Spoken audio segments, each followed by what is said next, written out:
بسم اللہ الرحمن الرحیم۔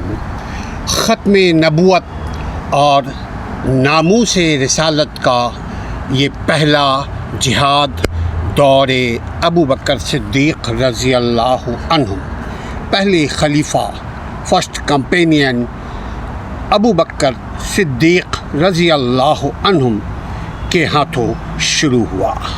یعنی نبوت، ختم نبوت اور رسالت محمدی صلی اللہ علیہ وآلہ وسلم اور ناموس رسالت کا یہ پہلا جہاد۔ جنگ یمامہ حضرت ابو بکر صدیق رضی اللہ عنہ کے دور خلافت میں سن 12 ہجری میں یمامہ کے مقام پر یہ سانحہ پیش آئی۔ یہ جنگ مسلمہ کذاب ملعون کے خلاف کی گئی تھی، کیونکہ اس ملعون مسلمہ کذاب نے نبوت کا جھوٹا دعویٰ کیا تھا، اپنے آپ کو نبی ہونے کا دعویٰ کلیم کیا تھا۔ قاتل امیر حمزہ رضی اللہ عنہم اور حضرت وحشی رضی اللہ عنہم، جو اس وقت فتح مکہ کے بعد یہ مسلمان ہو چکے تھے۔ کون؟ یہ وحشی ایتھوپیا کا رہنے والا تھا، مگر ہماری گفتگو مسلمہ کذاب کے لیے ہے اس وقت۔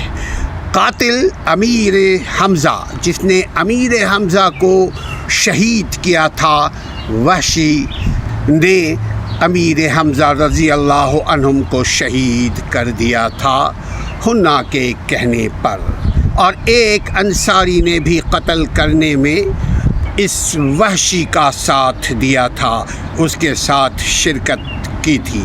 مسلمہ جس دن قتل ہوا اس کی عمر 150 سال کی تھی، 150 ایئرس اس کی ایج تھی۔ مسلمہ بن کذاب، اس کی پیدائش آپ صلی اللہ علیہ وآلہ وسلم کے والد ماجد حضرت عبداللہ بن عبد المطلب سے بھی پہلے مسلمہ کذاب کی ولادت ہوئی تھی، پیدا ہوا تھا۔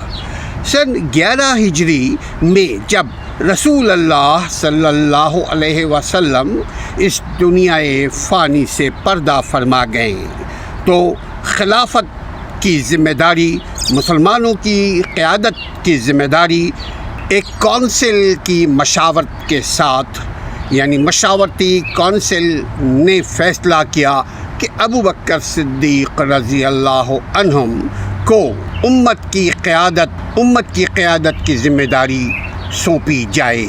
حضرت ابو بکر صدیق رضی اللہ عنہ نے پھر یہ خلافت کا بوجھ سنبھال لیا مشاورت کے بعد، اور اس وقت جب ابو بکر صدیق رضی اللہ عنہ نے اقتدار کو سنبھالا تھا، اس وقت مختلف نوعیت کے فتنے ریاست میں، مدینہ کے ریاست میں پھیل چکے تھے۔ ایک مسلمہ کذاب کا فتنہ تھا، جو مدعی نبوت، یعنی نبوت کا دعویٰ کرنے والا جھوٹا شخص تھا۔ اس کے بعد بھی بہت سارے آتے رہیں اور قیامت تک آتے ہی رہیں گے، لیکن ذلیل و خوار ہوں گے انشاءاللہ تعالی۔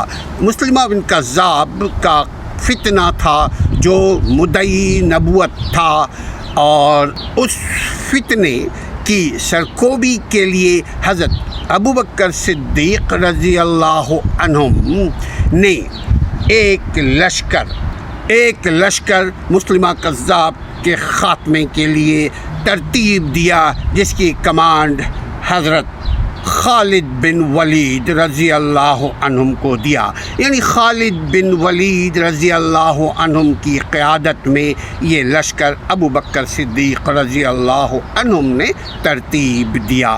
بالآخر یہ لشکر مسلمہ کذاب کو جہنم رسید کیا، یعنی شکست دے کر، اور حضرت وحشی جو اس وقت مسلمان ہو چکے تھے کے ہاتھوں مسلمہ کذاب قتل ہو گیا۔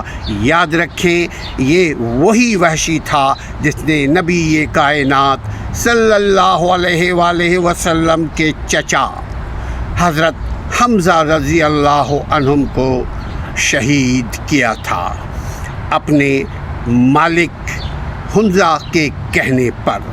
حضرت وحشی رضی اللہ عنہم نے اس کا کفارہ سمجھا، اپنی پوری ایمان اور وجود کے ساتھ، تن من کے ساتھ حملہ آور ہوا، مسلمہ کذاب کو قتل کر دیا۔ یعنی حضرت وحشی رضی اللہ عنہم کے ہاتھوں مسلمہ کذاب ہلاک ہو گیا۔ اس لڑائی کو، اس جنگ کو جنگ یمامہ کہتے ہیں۔ جنگ یمامہ کہا جاتا ہے جس میں تقریباً 600 کے قریب مسلمان شہید ہوئے تھے۔ اس جنگ میں مسلمہ بن کذاب کے فتنے کو ختم کرنے کی جنگ میں تقریباً 600 مسلمان شہید ہو گئے، اور اس میں 70 وہ صحابہ تھے جو حافظ قرآن تھے۔ اسی واقعے کے بعد حضرت ابوبکر صدیق رضی اللہ عنہم نے قرآن مجید کو باقاعدہ طور پر جمع کرنے کا حکم صادر فرمایا۔ یہ جو مصحف ہے یہ اسی وقت ایک صحاباؤں کی، سینئر صحاباؤں کی، کبائر صحاباؤں کی کونسل بیٹھی، اس میں طے پایا کہ چونکہ اس جنگ میں، اس پہلی جنگ میں اتنے حفاظ شہید ہو گئے ہیں تو خطرہ ہے کہیں ایک ایک کر کے سب شہید نہ ہو جائیں تو قرآن مشکوک نہ ہو جائے۔ اس لیے ابن ثابت رضی اللہ عنہم کی قیادت میں یہ کونسل نے فیصلہ کیا، ابن ثابت رضی اللہ تعالیٰ عنہ کی قیادت میں یہ تمام نسخے جو قرآن کے تھے ادھر ادھر مختلف جگہوں پر، اس کو یکجا کیا گیا اور ایک مصحف، ایک قرآن پاک، ایک قرآن آپ کے سامنے جو آج ہم تلاوت فرماتے ہیں، یہ ابو بکر صدیق رضی اللہ عنہم کے دور میں جمع کیا گیا۔ یہ صحیح بخاری میں بھی ہے، آپ اس کو دیکھ سکتے ہیں۔ نبی آخر الزماں حضرت محمد صلی اللہ علیہ وسلم کے وصال کے بعد منافقین نے نبوت کے جھوٹے دعوے داروں کی صورت میں سر اٹھانا شروع کیا۔ فتنہ سماج میں، فتنہ ریاست میں، فتنہ ابو بکر صدیق کی ٹیریٹوری میں فتنہ برپا کرنا شروع کیا۔ جانشین رسول صلی اللہ علیہ وآلہ وسلم، امیر المومنین، خلیفہ اول سیدنا ابو بکر صدیق رضی اللہ عنہم نے ناموس رسالت اور آبروئے ختم نبوت کی پاسبانی کا صحیح حق ادا کر دیا۔ صحیح حق ادا کرتے ہوئے سیف اللہ یعنی خالد بن ولید کو نبی پاک صلی اللہ علیہ وسلم نے سیف اللہ کا خطاب دیا تھا، یعنی اللہ کا تلوار۔ تو خالد بن ولید کو اس فتنے کی جڑیں کاٹنے اور اس ملعون کے سر تن سے جدا کرنے پر مامور ابو بکر صدیق رضی اللہ عنہم نے فرمایا، جنگ یمامہ کفر اور اسلام کے درمیان یہ جنگ تھا۔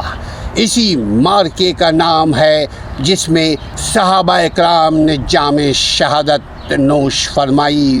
ان شہداء میں 370 ایسے صحابہ اکرام تھے جو قرآن پاک کے حافظ تھے، اور ان کا درجہ مسلمانوں میں بہت بلند تھا۔ جنگ یمامہ کے جذبے اور ولولے کے تحت یہ شمع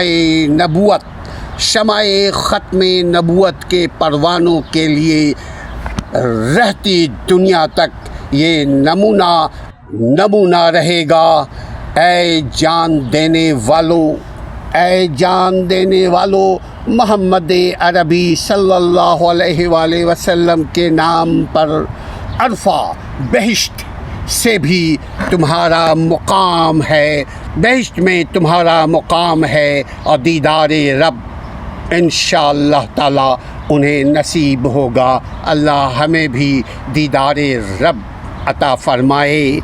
ختم نبوت کے اولین شہدائے اکرام، ختم نبوت کے اولین شہدائے اکرام حضرت حبیب بن زید انصاری رضی اللہ عنہم تھے۔